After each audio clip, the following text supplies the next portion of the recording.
Assalamualaikum warahmatullahi wabarakatuh. Santri sekalian, kaifa halukum?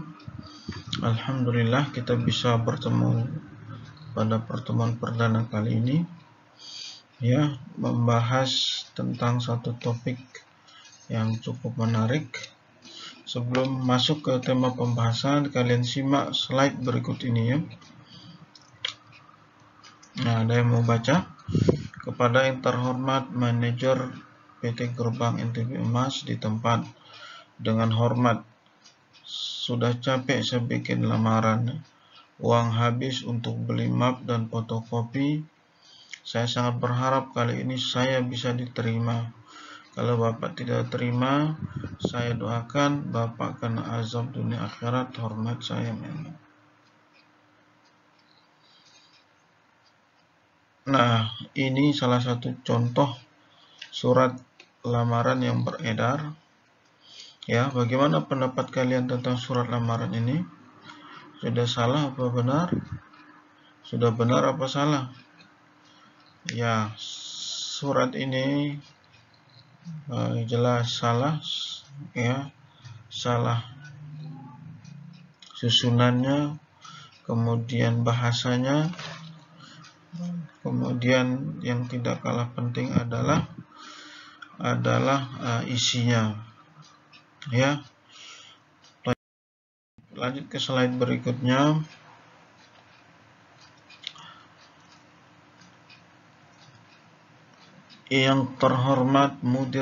Kepada yang terhormat Mudir Ponpes Abu Hurairah Mataram di tempat, bla bla bla bla, antum bisa baca sendiri. Yang intinya antum diminta pendapatnya terkait dengan surat lamaran ini, ya. Apakah surat lamaran ini sudah benar? Naam, surat lamaran ini masih kurang tepat, meskipun sedikit lebih baik dari surat lamaran yang pertama yang tadi. Baik, di mana kesalahan kedua surat ini? Baik, paling tidak ada 3 kesalahan dari kedua surat lamaran di atas. Yang pertama adalah isinya jelas belum sesuai dengan kaidah. Kemudian gaya bahasanya tidak baku alias tidak sopan. Kemudian sistematika penulisannya juga belum mengikuti standar yang baku, ya. Nah, sebelum masuk ke intinya, Ustadz ingin sampaikan pengertian surat lamaran pekerjaan. Surat lamaran pekerjaan ini adalah jenis surat resmi yang berisi permohonan pekerjaan kepada kantor, perusahaan atau instansi tertentu. Surat lamaran pekerjaan merupakan ungkapan keinginan si pelamar kerja untuk mendapatkan pekerjaan. Baik, Ustadz lompat ke slide berikutnya. Nah, ini ini adalah contoh sistematika penulisan lamaran pekerjaan yang baku, ya. Paling sedikit ada 8, di buku paket atau di buku panduan yang lain bahkan sampai 11 atau 12.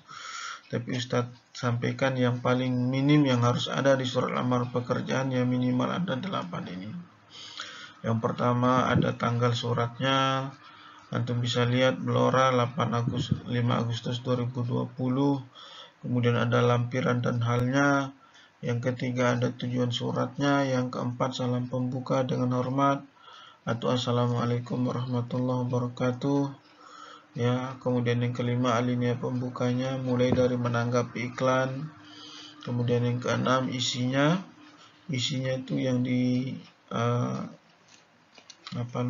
yang di lingkar itu, yang diberikan tanda merah itu.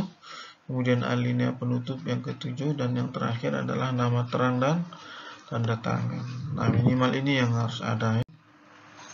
Baik, yang selanjutnya, slide yang berikutnya adalah unsur-unsur lamaran kerja.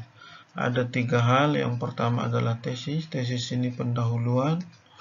Kemudian argumentasi ini adalah isinya. Yang ketiga adalah penegasan. Nah, bagaimana penerapan materi ini? Insya Allah Ustadz lanjutkan pada pertemuan selanjutnya. Ustadz cukupkan sampai di sini. Assalamualaikum warahmatullahi wabarakatuh. Assalamualaikum warahmatullahi wabarakatuh. Santri sekalian, minggu kemarin kita membahas tentang pengertian lamaran pekerjaan, kemudian strukturnya, kemudian ciri-ciri kebahasaannya. Nah, sekarang kita langsung berpraktek. Di sini ada dua jenis surat. Yang pertama surat lamaran pekerjaan dan yang kedua adalah surat pribadi. Nah, untuk lebih cepat memahamkan antum terkait dengan materi ini, Ustadz minta kalian baca, kemudian kalian simpulkan perbedaan dari kedua surat ini ya. Kalian baca dan simpulkan perbedaan kedua surat ini. Baik. Kemudian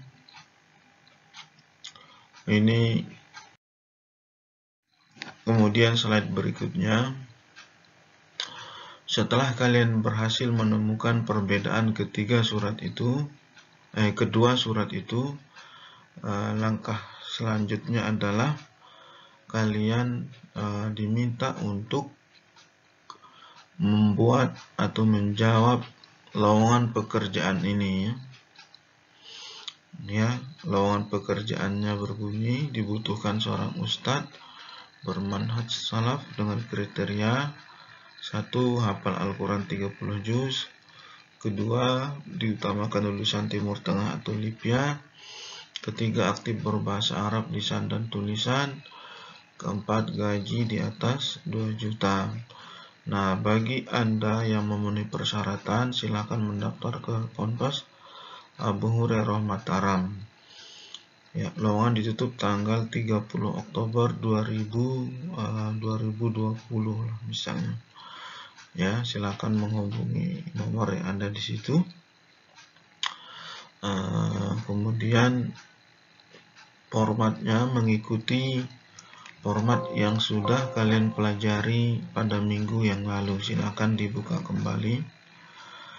Ya, setelah selesai surat lamaran ini kalian tulis, kalian kerjakan, silakan dipoto, kemudian dikirim ke nomor WhatsApp saya sendiri. Ustadz cukupkan sampai di sini. Assalamualaikum warahmatullahi wabarakatuh.